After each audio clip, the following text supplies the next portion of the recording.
I'm looking forward to us figuring out as an industry, how do we make name, image, and likeness work? So how do we make this experience one that is positive for the student athlete? That's the core of why I work in college athletics, is trying to figure out how do we help you use this opportunity to go out and do life. We don't want being a college athlete to be the highlight of life.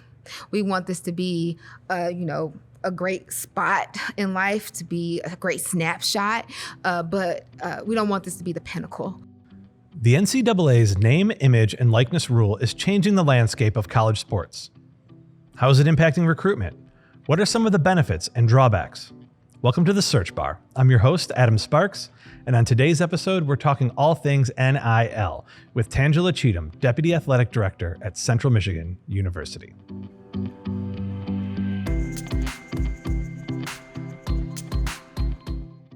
All right. Hi, Tangela. Thanks for coming and talking to me today. Thank you for having me. I'm super excited to talk about the NCAA NIL, Yes. which is the name, image, and likeness rules that the NCAA is constantly evolving in the last about 2 years, really, has it been? It's been about 3, yeah. 3 years, yeah. Summer 21.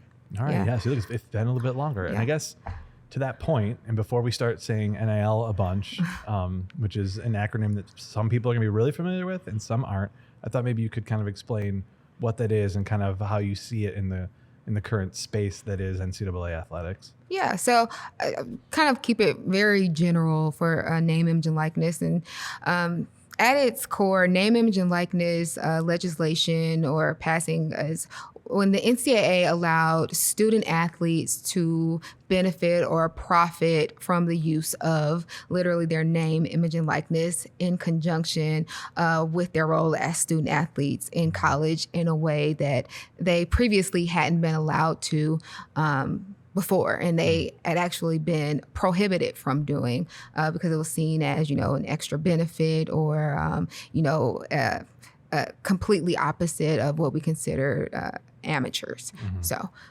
completely changed, how the NCAA had looked at student athletes before.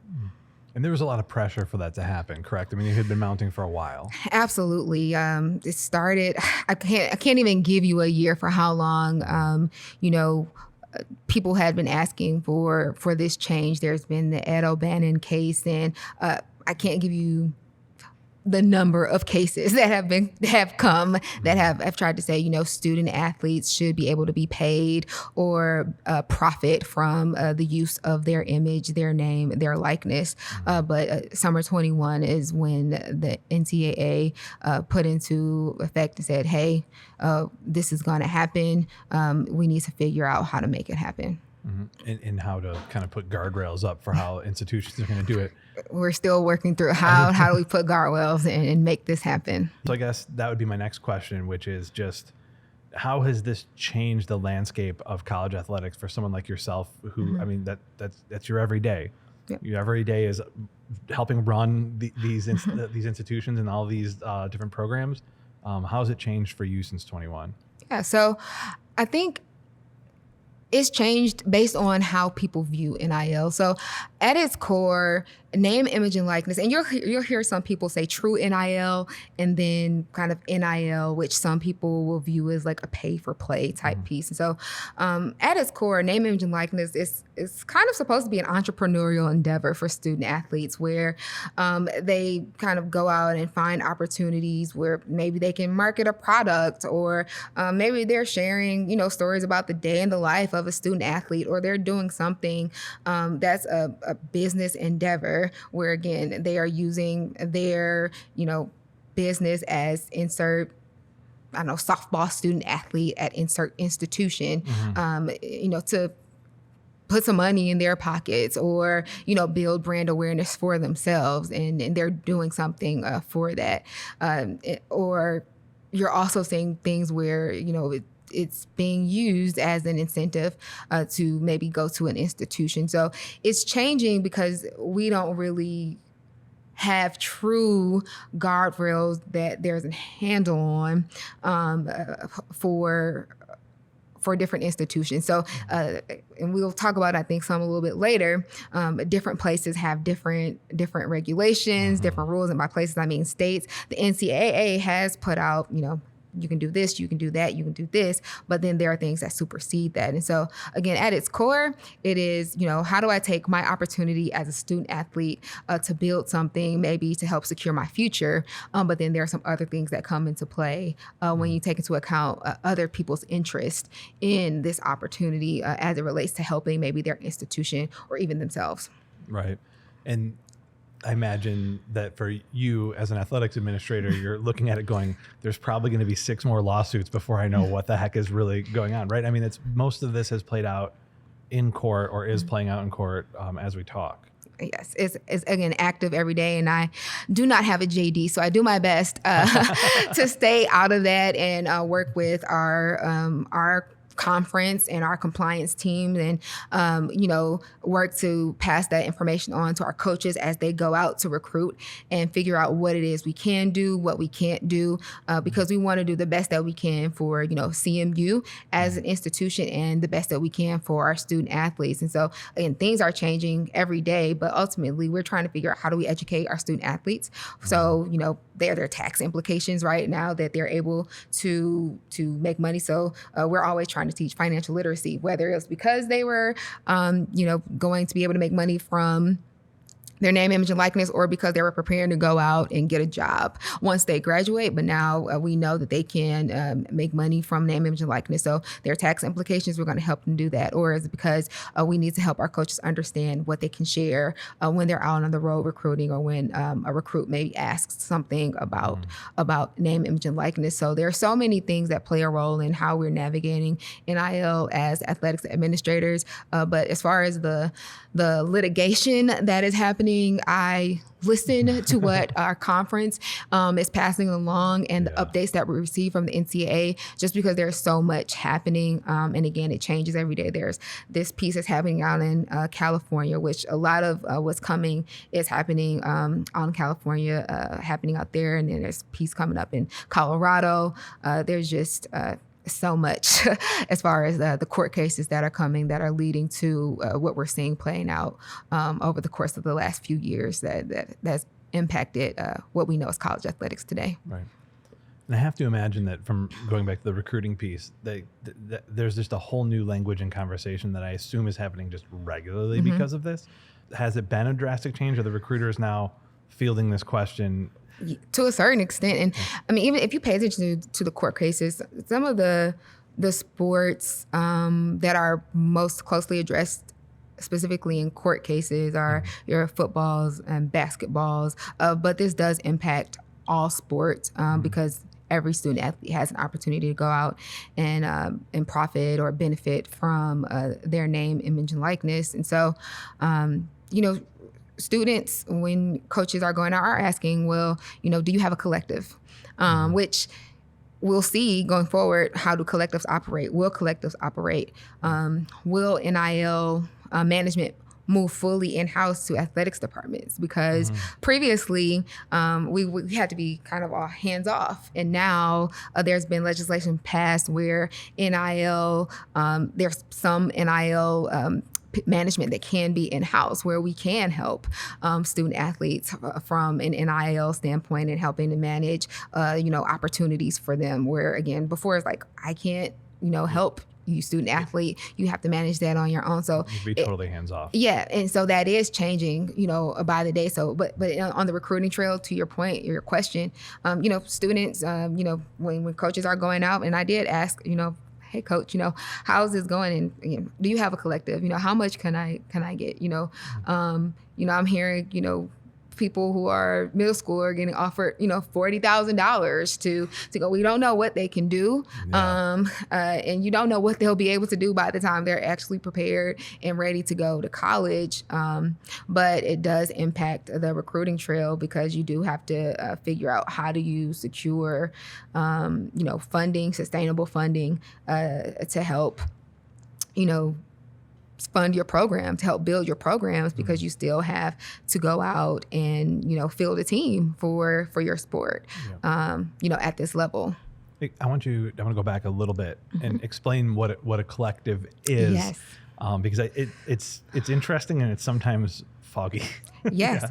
Great question. So a collective is basically a fund that donors at this point they've gone in, they put money together, and they decide how they want to provide that to student athletes at a program. Different collectives put different parameters on how they put that funding out, so they can have requirements for, the student athletes. They can have it for specific teams. Like we do have the Chippewa NIL fund through CGA America. You can go to that website and you can pick a team that you'd like to donate to their collective, and each collective can have parameters on, how a student athlete can access those funds. So there can be specific things. So they may want to give to a student athlete who, is interested in nursing, that student athlete can get a few $1,000s, and they have to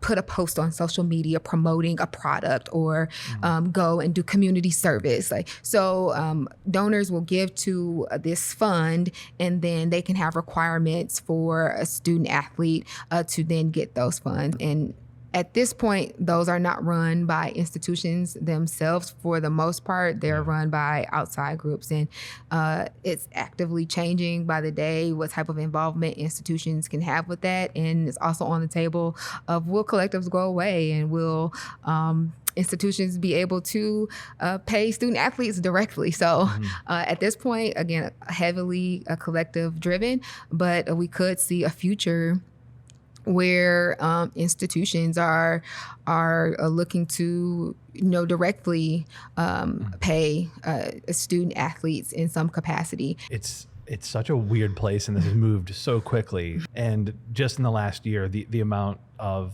clarifying information the NCAA has tried to provide almost immediately being met by either state laws being changed to challenge the NCAA, or by lawsuits being brought up against them about these specific rules. Because like you had mentioned, it seems like some collectives are pretty distant from the university. Some collectives almost feel like they're really adjacent to the university. The NCAA has different thoughts on how that should go, and then courts are kind of sorting that whole thing out. But to your point, it does seem to be trending towards the institution having more control over essentially that pot of money that might be used. Or control of more of the process of funding, funding, right? And what that looks like, we're trying to figure that out. And so even within our department, we have kind of created a group that looks at what is actively happening in this space.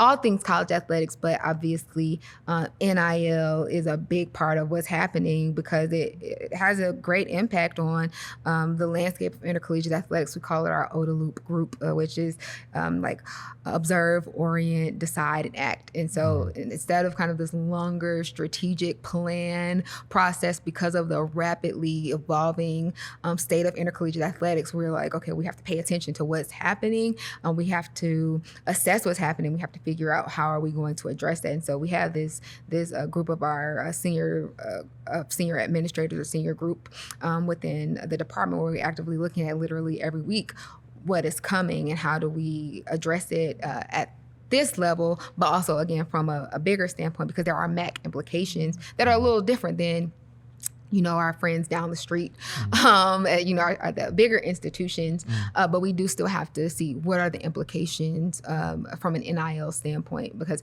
I'm not sure we'll be able to operate in the same capacity, but we do still have to see what are the implications for when our coaches are going out and recruiting, and the conversations that they'll be able to have with students when they're asking, well, what is the collective that you have? And we do have a collective, but are the funds the same? Are they different? Will we be able to bring it in-house? What does it look like if we are able to bring it in-house?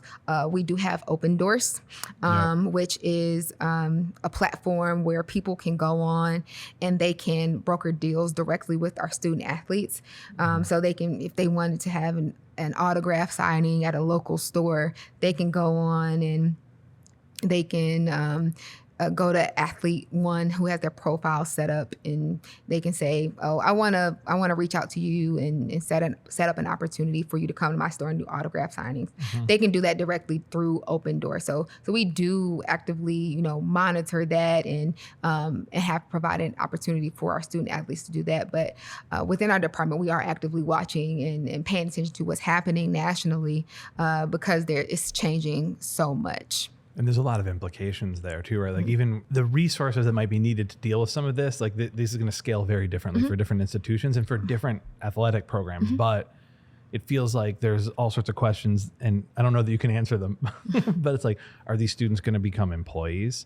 Are there benefits if a student becomes an employee? How many hours are they allowed to work? What constitutes as work if that's if it goes that route? Or if you're managing it through something, like Open Doors or something similar, like, depending on the program, the size of depending on the size of the overall athletics program, or depending on the program within that college, does the student have representation? Do they understand what they're getting into? Like, how much can the institution step in to advise them when it comes to, like, you don't want to do business with this person, or you're not getting a good deal here? Like, there's so much stuff that isn't very clear right now. And part of, I think, the concern that folks like you probably have too is we're trying to protect athletes at all sorts of different levels in terms of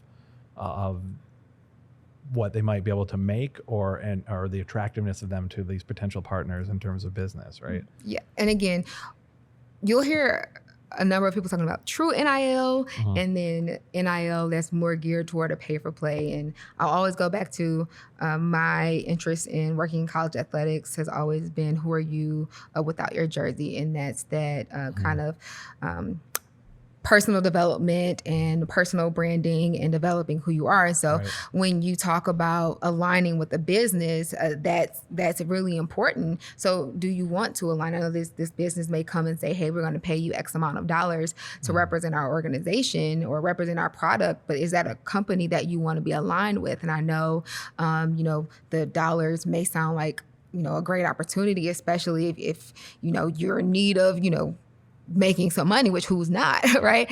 But you have to be able to assess that, and if those opportunities start coming in, at a large amount, how do we make sure that we're in a position as a department to help our student athletes? And I think that's what a lot of departments are trying to assess, is how do we ensure that we're still in a space where we're able to help navigate the student athlete experience? Because at its core, that's what the NCAA, that's what our departments are working to do, is create a great student athlete experience. So within NIL, how are we still making sure we're navigating a great student athlete experience? And that's what we're looking at. How are we doing that?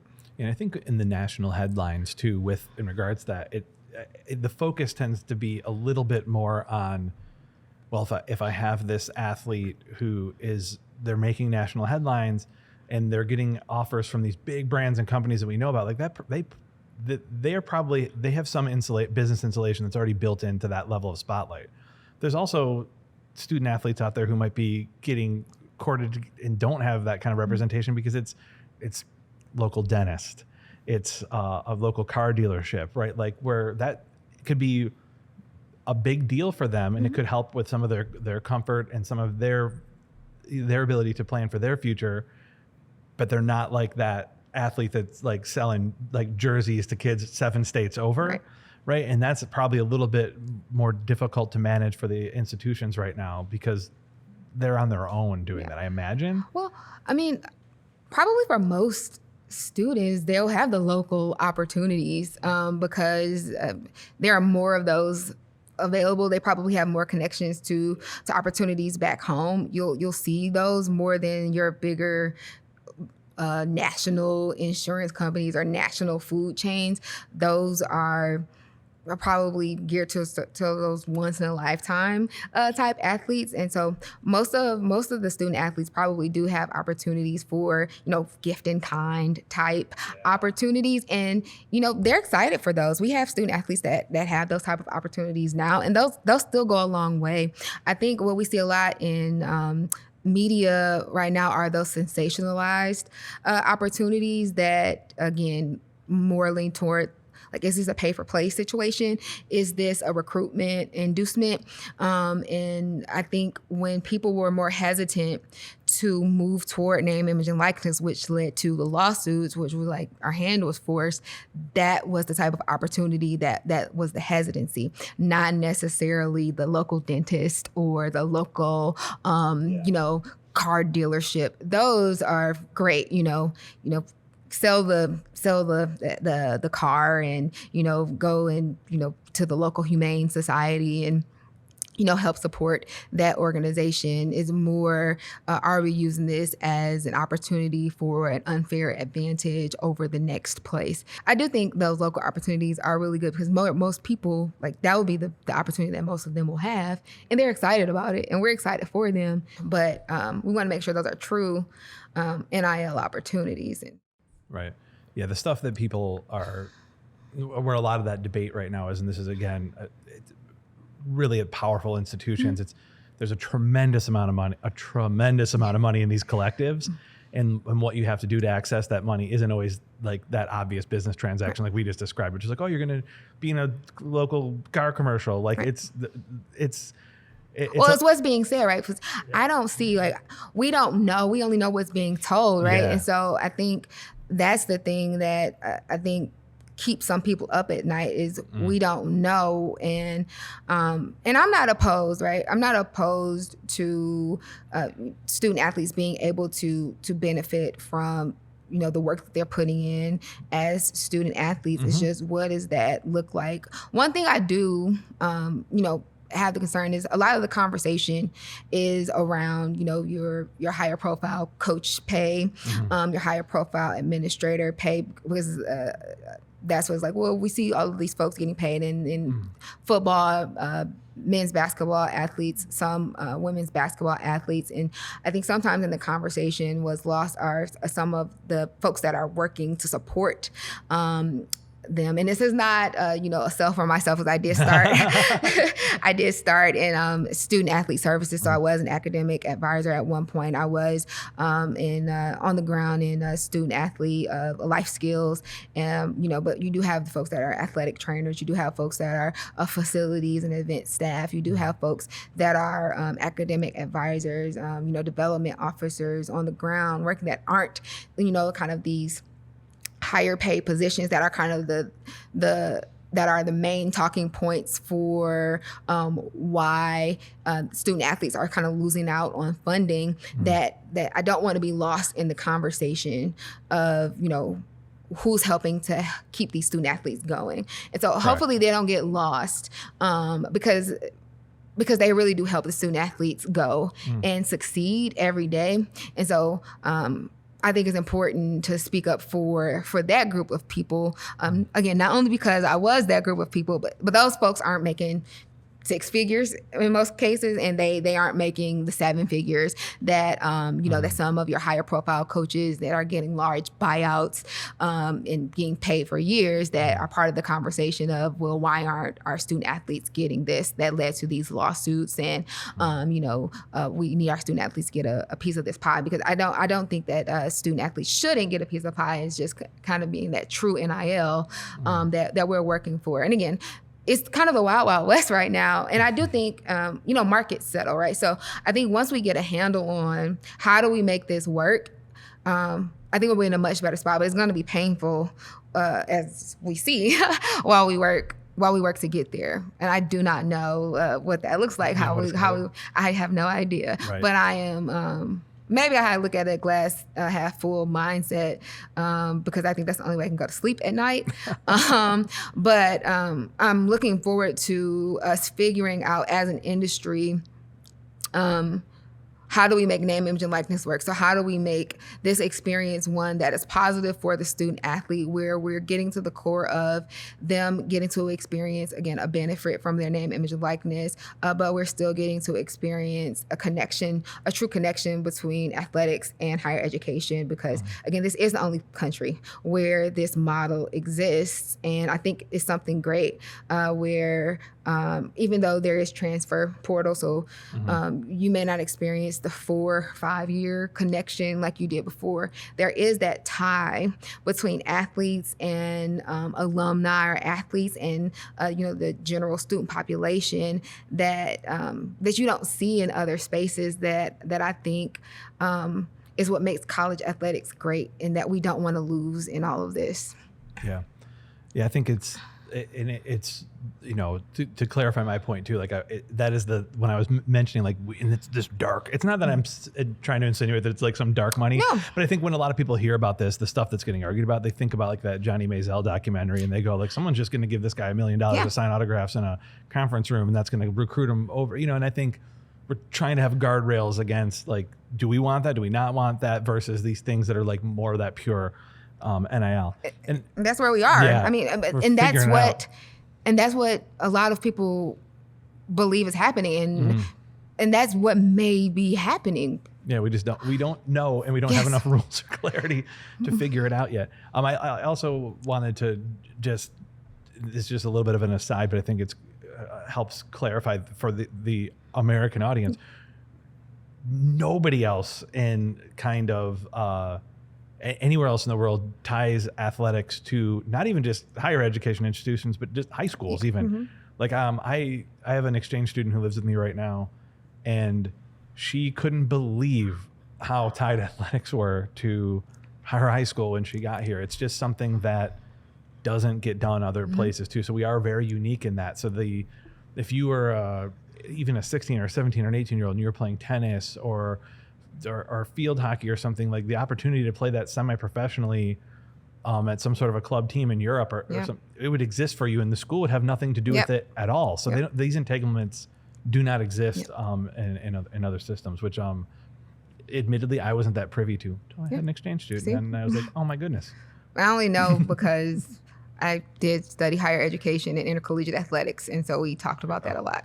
Yeah, I mean, you had a proper for my grad school. You had a proper education. A German 16-year-old told me about it. So we stressed that a lot. So I want to talk about that size thing, about the way this is going to affect the really big power institutions versus the way it's going to affect mid-major schools like us, like Central Michigan University. We're a Division I school, but we're not a Big Ten school. And then like even go down the train a little bit. Well, how does a Division II or a Division III school affected differently than like your larger institutions? Yeah. I think ultimately it remains to be seen, right? But I mean, even we're seeing it now, even with how like the transfer portal works. So you'll have a student that will recruit from high school, right? And they'll come here, we'll train them up, they'll do well, then they'll transfer to a bigger institution because they can offer some NIL funding that maybe we don't have access to at this time. But at the same token, maybe we'll get some students from a larger institution that maybe it didn't work out there, they can come here. So it can give and take from both an NIL and a transfer portal standpoint. But I think it remains to be seen. I listen to different podcasts. I'm reading articles every day, and I'm, hearing outrageous numbers, it seems, from, it takes, $10 million to build a basketball team at this level now. And if that's for a basketball team, well, we can only imagine what it will take for a football team. Oof. Or, and so I think it remains to be seen what it means for different levels. But even you look at the recent college football playoff agreement, which again will fully play a part in name, image, and likeness and how we navigate pieces. But, your Big Ten and SEC schools, getting a much bigger payout than, your ACC and your Big 12 schools. To answer your question or not answer your question, it remains to be seen. But the things that Big Ten or SEC school can offer from a name, image, and likeness standpoint is kind of doesn't compare. Right. And again, we don't have that answer yet. But like I said, I've been reading different articles and listening to different podcasts. And I actually just was at an event out in Arizona and talking to people who are at Power 4 institutions about some of the things that they're navigating, and again, hearing these $1 million answers for how much it takes to build a roster. And so, again, a non-answer answer to your question, but it impacts us a lot differently. And again, on the recruiting trail, it's just the difference of another way that you have to compete and try to convince the young people that this is the education that, they want to get. This is where you'll have a well-rounded experience. This is where you'll actually be able to compete, and have aspirations for the next level. You'll get reps. So there's still value in that. I know sometimes it's looked at as people just want to go and play at the bigger schools, but I've worked at bigger schools, and I have student athletes who've transferred to smaller institutions, and they've liked that experience a lot better because they've had an opportunity to compete. And there's still value in that within all of this. And so there are different implications for bigger schools because there's a lot more money flowing through those institutions that we won't be able to compete with, and we haven't competed with. But it remains to be seen. We'll still compete with those schools, right? We'll still go and play a few games against them, to start the season. I think that'll still happen. But as far as an all-out war from an NIL standpoint, that won't happen in a true form. Yeah, I mean, I think it's, and I agree with you. At least from my reading of it, it feels like, there's too many unanswered questions to know, but also to some extent, mid-major college athletic programs and Division II and III athletic college programs, they're still already.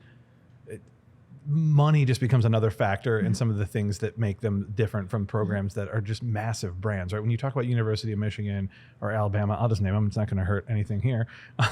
Those are huge brands. Yeah. Like you might not know one football player that played for national champion University of Michigan or for all those national championships in Alabama, but you probably recognize the logo when you see it, right?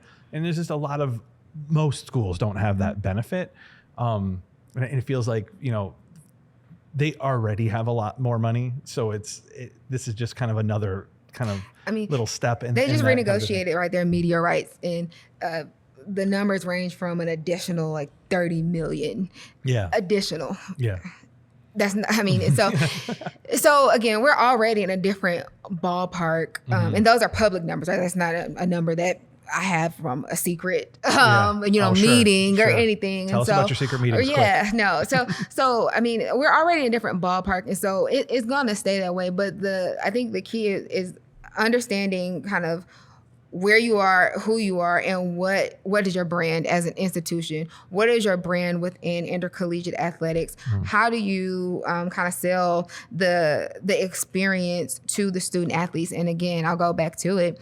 Student athletes still care about their athletic and competitive experience. They still care about the coaches around them. And again, we do know coaches and administrators move. I've talked about, I've worked at this place, I've worked at that place. Our coaches can do that as well. But student athletes still care. So while we will have, some that will transfer and we'll take advantage of, NIL opportunities, we will still have some that will come in because of the experience. So there will be some give and take. We just have to figure out how do we adapt and how do we make it work for us. And in my conversations with our coaches, that's what I'm hearing, because they're actively on the road. I'm not on the road recruiting, thankfully. But my role in my position is to help our coaches do what they need to do out on the road and help get the resources that they need. And so I'm asking, what is happening? What are students asking? And they do have some. Do you have a collective? Do you have what we need? And so are we going to have the same thing that Michigan, or to your point, in Alabama has? No, but we'll do everything we can to compete and be the best, and be a leader in the MAC. That's what we're going to work to do. Yeah, and I imagine for, again, folks in positions like yours, there's probably getting some of these lawsuits settled and seeing some of these state laws it feels like I imagine that you all would want to see schools operating at at least a level playing field, not necessarily financially, because as we just discussed, there's going to be different amounts of money, but that we don't have different rules in Connecticut and in Texas than we have here in Michigan, because that's happening a little bit right now too. So we really are waiting for a lot of dust to settle, right? It's not the way at the base level schools are able to interface with is affected by these challenges that are happening at different levels, right? And then it gets tricky, right? Because everybody can't do the same thing, because that's how we got into this place in the first place, right? Antitrust, right?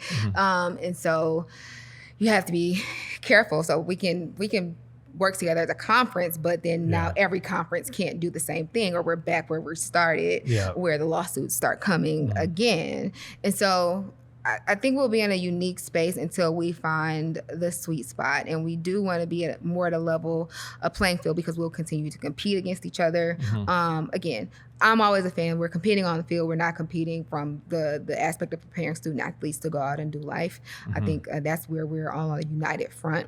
We want our student athletes to go out and be great contributors, but trying to figure out how do we make this make sense, and how do we still preserve some form of amateurism, which I know some people, they laugh. They say, oh, what do you mean amateurism? Because of the money that's being generated from TV. And again, what they see, it's hard to kind of yell amateurism when you see some of the buyouts that some coaches have for years after they work at an institution, or some of the pay that you see in some spaces. But that's not to take away from the hard work that those folks have done to get there. But again, that's how we got to where we are. And so I think once we figure out how to make this settle, and in the conferences kind of figure out, well, how do we make this work? I think that's when we'll be in a better place and preserve the student athlete experience. I'll keep going back to that because again, that's the core of why I work in college athletics, is trying to figure out, how do we help you use this opportunity to go out and do life? We don't want being a college athlete to be the highlight of life. We want this to be, a great spot in life, to be a great snapshot, but we don't want this to be the pinnacle. It feels weird saying it now, just given the, given all of the discussion and all the money that constantly gets talked about. But I'm with you. I think it's really important for these young people to come in here and know that this is something that can send them down many, many different roads. And to your point, there's a lot of life after 22. There's a lot of life after 22. Which, I mean, they think 30 is old. Stop it. Hey, the joke's on you. So there we are. So this has been really interesting. I'm so glad you're able to come and add some clarity to the subject and some... We'll call it clarity. I don't know.